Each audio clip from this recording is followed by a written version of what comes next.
Alma Kingsley did not flinch. Not when her husband said it.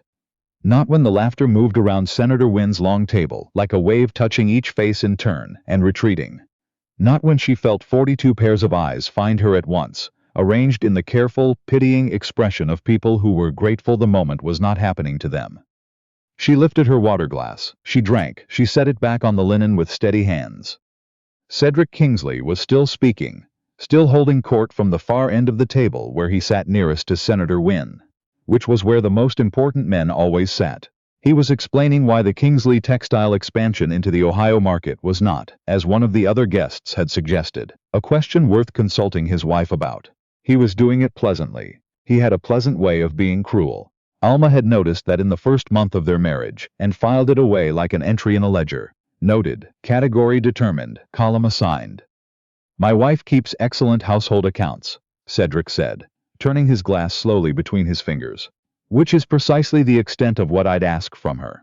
Beyond that, I think we can leave the commercial matters to those who have some training in them." More laughter. Not unkind laughter, exactly. The comfortable laughter of a room that did not know it had just watched something happen. Alma looked at her plate. She thought about the ledger in her writing desk at home. The real ledger, the one she had been keeping for 22 months. The one that contained a very specific and very thorough account of where Cedric Kingsley's money had been going, and where it had decidedly not been going, and why the discrepancy between those two facts was not the Ohio market's fault. She thought about that for a moment. Then she finished her soup. She had known when she married him that it would not be love. That had never been the arrangement. Her father, William Fairchild, had built a modest import business over 30 years in Baltimore, good enough to keep them comfortable, not good enough to survive 2 bad years and a warehouse fire on the South Pier. Cedric had money and wanted social standing. The Fairchild name was old and respected. The math had been simple, the way all arrangements were simple when you stripped the sentiment out of them and looked at what was actually being exchanged. Alma had gone into it clear-eyed. She was 25 years old, sensible, and she had believed, not naively, she had not been naive, that a man who chose an arrangement over a romance might at least understand that he was choosing a partner, not a decoration. She had been wrong about that. Not wrong immediately, wrong gradually, the way you were wrong about the weather when the sky looked clear at dawn and the clouds came in by noon. Cedric was not unkind in private. He was indifferent in private, which was different, and in some ways worse. He spoke to her about household matters with the efficiency of a man dealing with a competent employee. He did not speak to her about anything else. The first time she asked about the business accounts, he had smiled. That same pleasant smile from the dinner table. He had told her not to worry herself. She had worried herself anyway. She had always been better with numbers than she was comfortable admitting in company, which was something she had learned early, was wiser to keep quiet about. Her father had known it. He had let her sit with his ledgers on Saturday mornings since she was 12, and she had understood, intuitively, what the numbers were telling him before he finished explaining. When Cedric brought home the firm's quarterly reports one evening and left them on the sitting room table, not for her, simply forgot to take them up to his study. She had read them without meaning to, and then she had read them deliberately, and then she had started looking for things. It took her 4 months to be certain of what she was seeing. Burton Ashcroft, Cedric's partner of 12 years, was stealing from the firm, not carelessly, methodically. Invoice adjustments, supplier payments routed through an intermediary account. A pattern of small discrepancies that individually meant nothing, and collectively meant the Kingsley firm had been quietly hollowed out for the better part of 3 years. The Ohio expansion Cedric was so proud of, the expansion he had used this evening as proof of his forward vision, was financed almost entirely on borrowed capital, against assets that Ashcroft had already leveraged twice over without Cedric's knowledge. Alma had sat with that knowledge for 7 months. She had told no one. She had not decided yet what to do with it. That was what she told herself in the first months. She was not ready. She was still gathering information. She needed to be certain. But in the carriage home from Senator Wynn's dinner, with Cedric sitting across from her in comfortable silence, she understood that what she had actually been doing was waiting. Waiting to see if it would matter. Waiting to see if Cedric would ever look at her with enough attention to notice that she was worth telling the truth to. He had answered that question tonight, in front of 42 witnesses.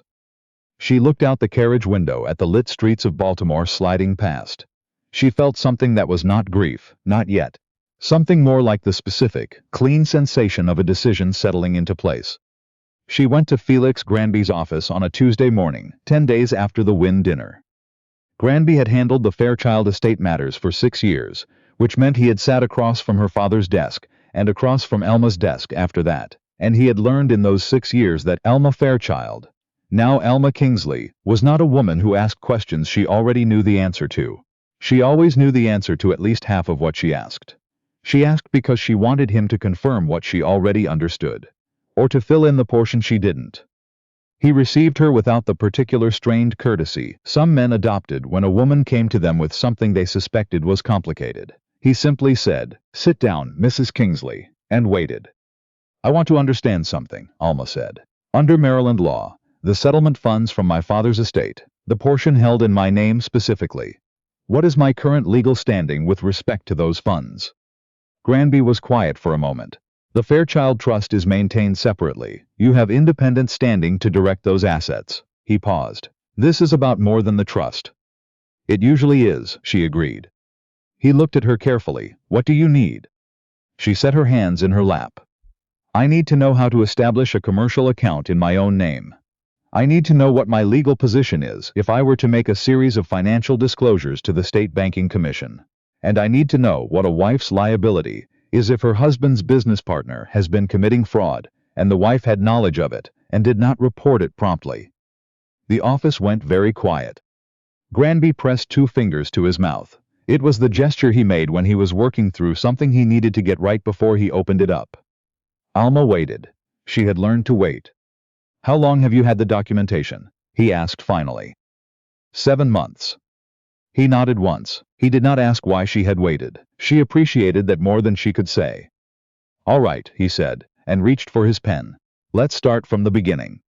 She went back to Granby's office 3 more times in the following 2 weeks.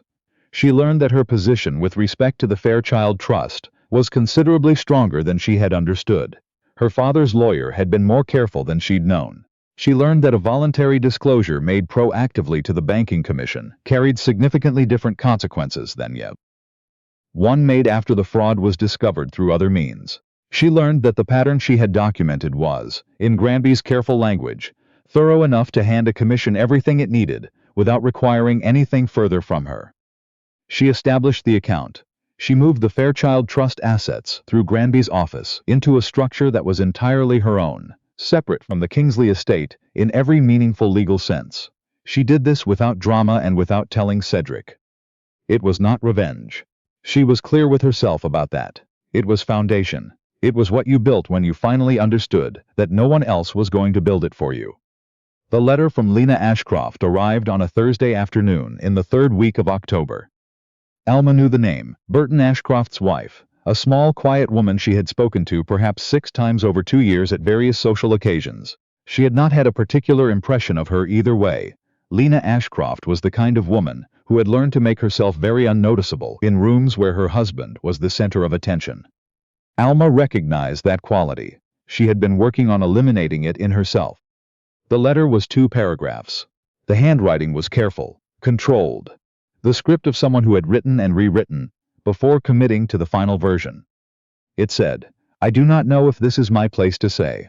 I have been telling myself for 4 months that it was not my place, and I have watched the situation advance to a point where I believe staying silent is no longer something I can defend." It said, "My husband intends to execute a transfer of the remaining Kingsley receivables, all of them, under a power of attorney document he has had drawn up. I do not believe Mr. Kingsley has signed this document. I believe it has been forged. He plans to complete the transfer by the end of the month. I found the draft in his study. I have enclosed a copy." Alma read the letter twice. She set it on her desk. She looked at the enclosed document with the focused, dispassionate attention of someone who had learned to read what was actually on a page, rather than what she was afraid she might find there. Then she went downstairs and asked the housekeeper to send for a carriage. She was at Granby's office within the hour. She did not try to explain why the timing had changed, or why she had waited as long as she had. She simply put the letter and the document on his desk and said, "This needs to go to the Banking Commission today. If it doesn't reach them before the end of the month, there will be nothing left to recover."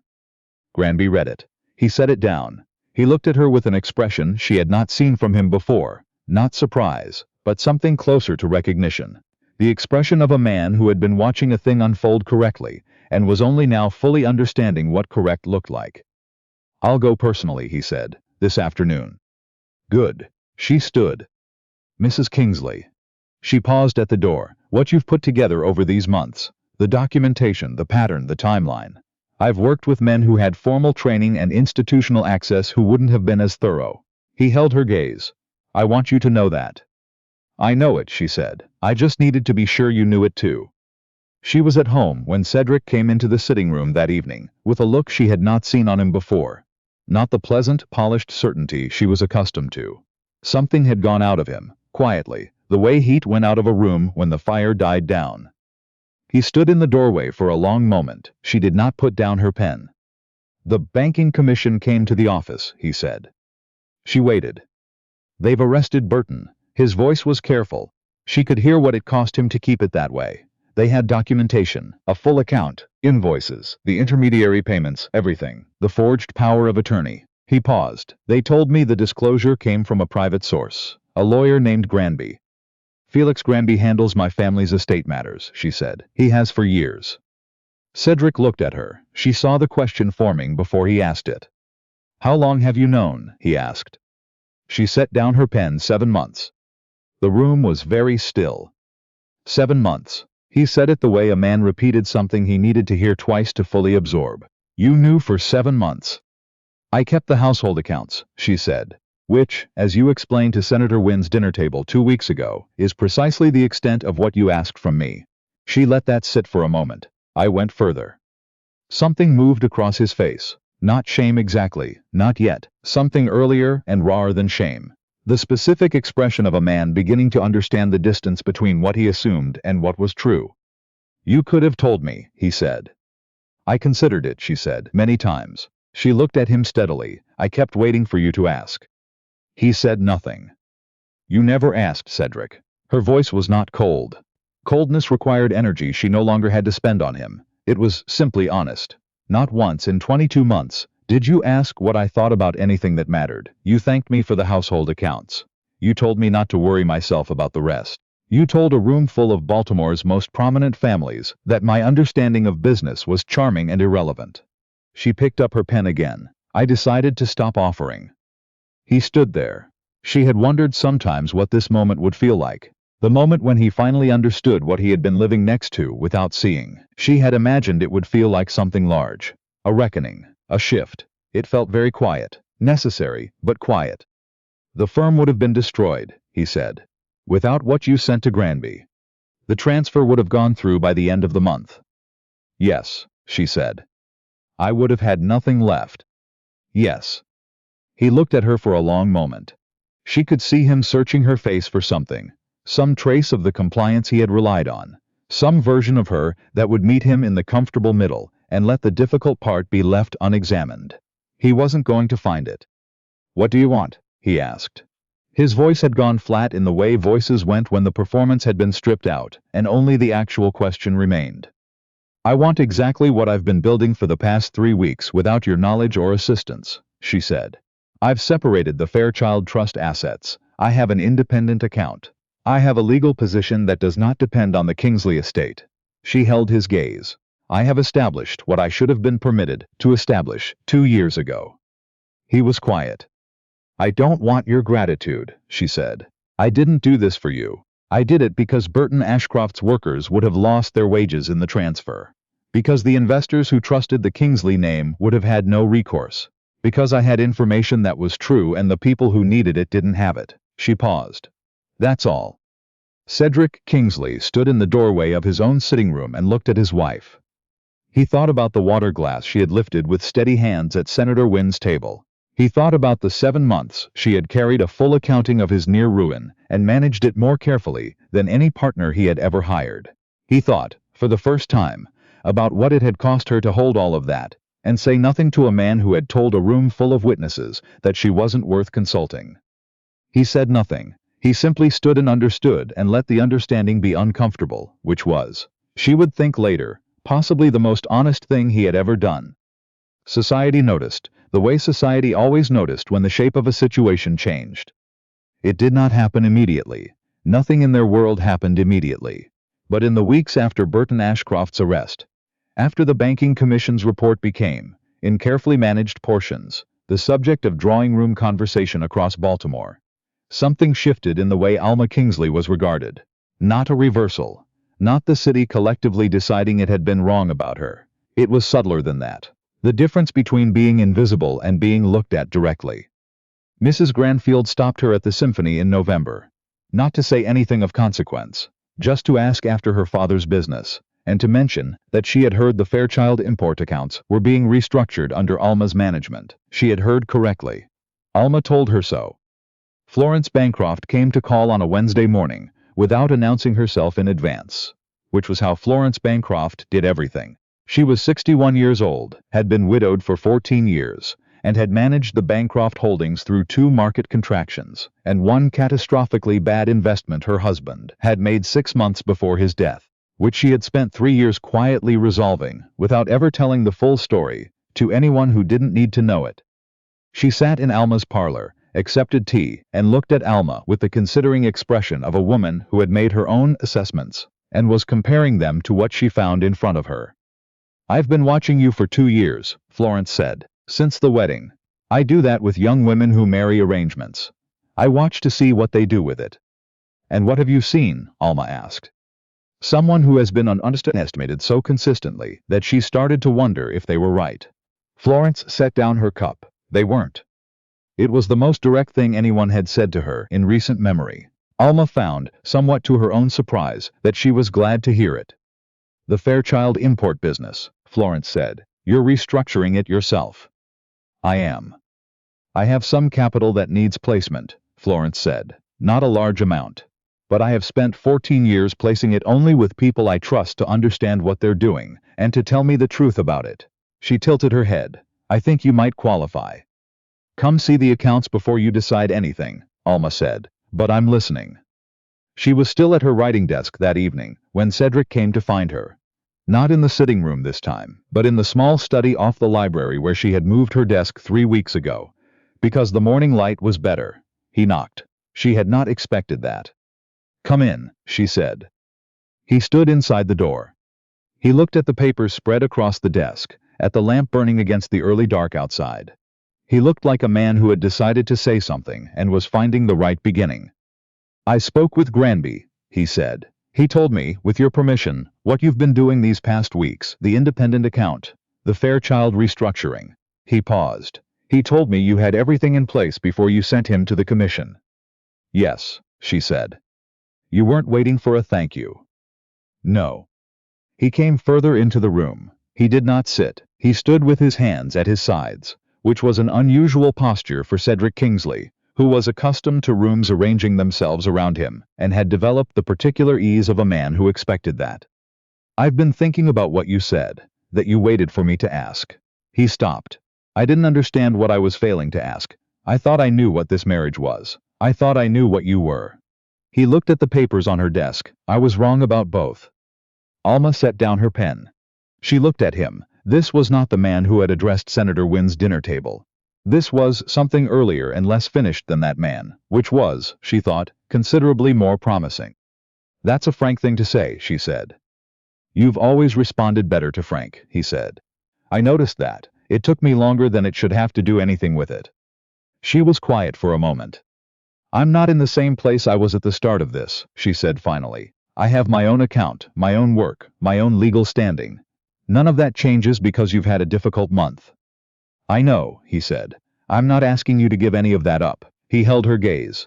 "I'm asking if there's a version of this marriage that could be real. Not the arrangement we started with. Something else, built on what's actually true."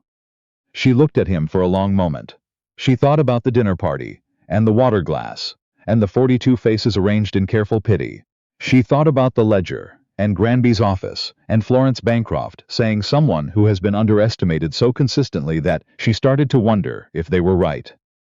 She thought about what it would mean to say yes to a man who had learned the lesson badly and learned it anyway. "Come back in a month," she said. "Come back when you've had time to understand that what you're asking is not a gift I'm giving you." It would be an agreement between two people who see each other accurately. She held his gaze. Come back when you can look at these papers on this desk and see work I've done and feel something other than surprise. He looked at the desk. He looked at the papers. He looked at her. All right, he said, a month. He left. She listened to his footsteps go down the hall. She turned back to the window, where the Baltimore night pressed dark against the glass. And outside, the city was doing what cities always did, moving, trading, building, deciding, entirely indifferent to the small and very particular reckoning that had just taken place in one lit room on Calvert Street. She picked up her pen. There was still a great deal of work to do, and she had never been more certain that she was the right person to do it.